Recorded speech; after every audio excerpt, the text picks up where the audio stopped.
What's up, guys? This is Tempest Wing.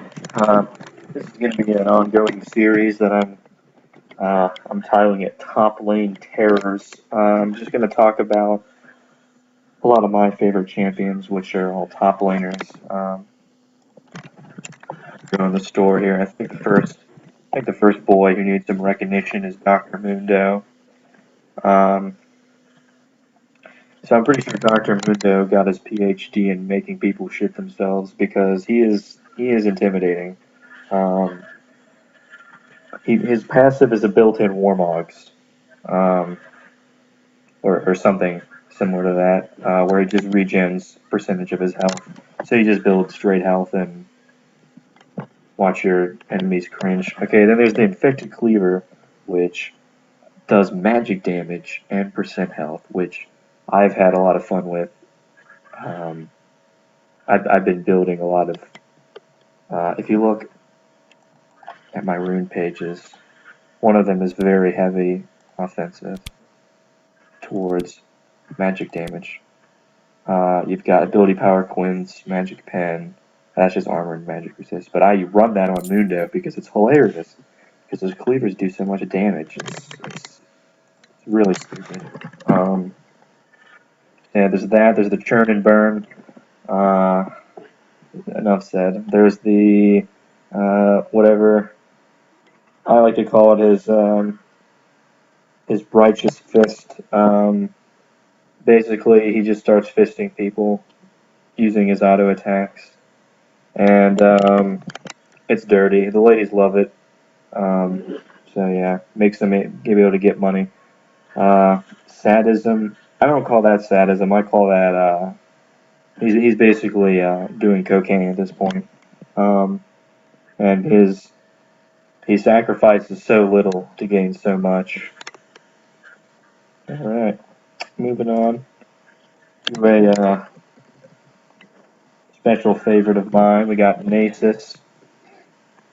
Um, so Nasus has his built-in lifesteal in his passive, which is incredible. Because I mean, he's a tank and he has lifesteal. What else do you want? Get out of here.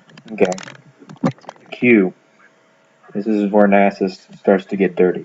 If you didn't think he was clean, which he's not clean. He's a dirty champion. He plays dirty. Each time you use the Q, or each time you kill a minion or a champion with a Q, you get stacks on it, and the stacks just increase the power. So late game, this guy is nuts. Don't even try to mess with him after like 25 minutes. You might as well, I don't. You might as well play in with your trackpad against him if you're gonna try to fight him because he's just unstoppable. Um, so yeah, he's just gonna whop you with that. And if you thought you could get away, think again because he's not only gonna slow you, he's gonna decelerate you. You know, he's bringing it into another dimension. You know, it's not velocity, it's acceleration. He's a master of physics. He's just gonna, do some, kinematic friction shit, and it's just gonna pull you into a world of hurt. And while he's doing that, he's gonna surround you in the black pool of death. I'm not entirely sure what it does. It reduces armor, which is pretty good. It's like AOE damage. It's just a bad time all around. And then he gets big after that. Okay. And you can't leave out his brother Renekton. Renekton is a total dick. He doesn't use mana because he's too cool for it. Uh, he's got he fights people with like a giant like fan shaped weapon, but instead of cooling the air, he has a blade on it. I mean, maybe he gets a little cool. I don't know, but so yeah, Cull the Meek. This is a great farming technique. Great harass. Then there's the stun. Somehow he gets away with just swinging his sword twice instead of once. Um, And if you have a lot of fury, then it does even more. Uh, it stuns them for longer. Oh, I should mention that his Call the Meek also heals him, which is retarded because it's already a great move anyways. Why would you make it? Why would you make it better? But they did. They did make it better. If you have more than 50 fury, then he does more damage and heals more. The slice and dice. If this move was not called Slice and Dice, I would still call it Slice and Dice. This is the bread and butter of Renekton right here. This is, you know, you can juke, you can gap close, you can get in the front of the line at the ice cream truck. You know, you can do whatever you want. Renekton's just going to bully his way. He's the biggest bully on the playground.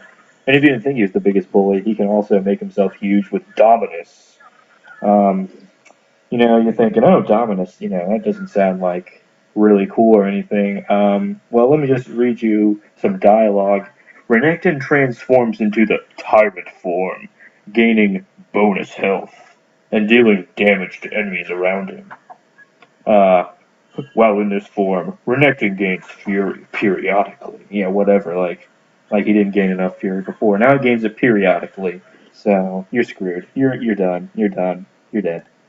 Um, Also, honorable mention is Olaf. Probably not as strong as these other guys, but he gets attack speed for less health or health missing.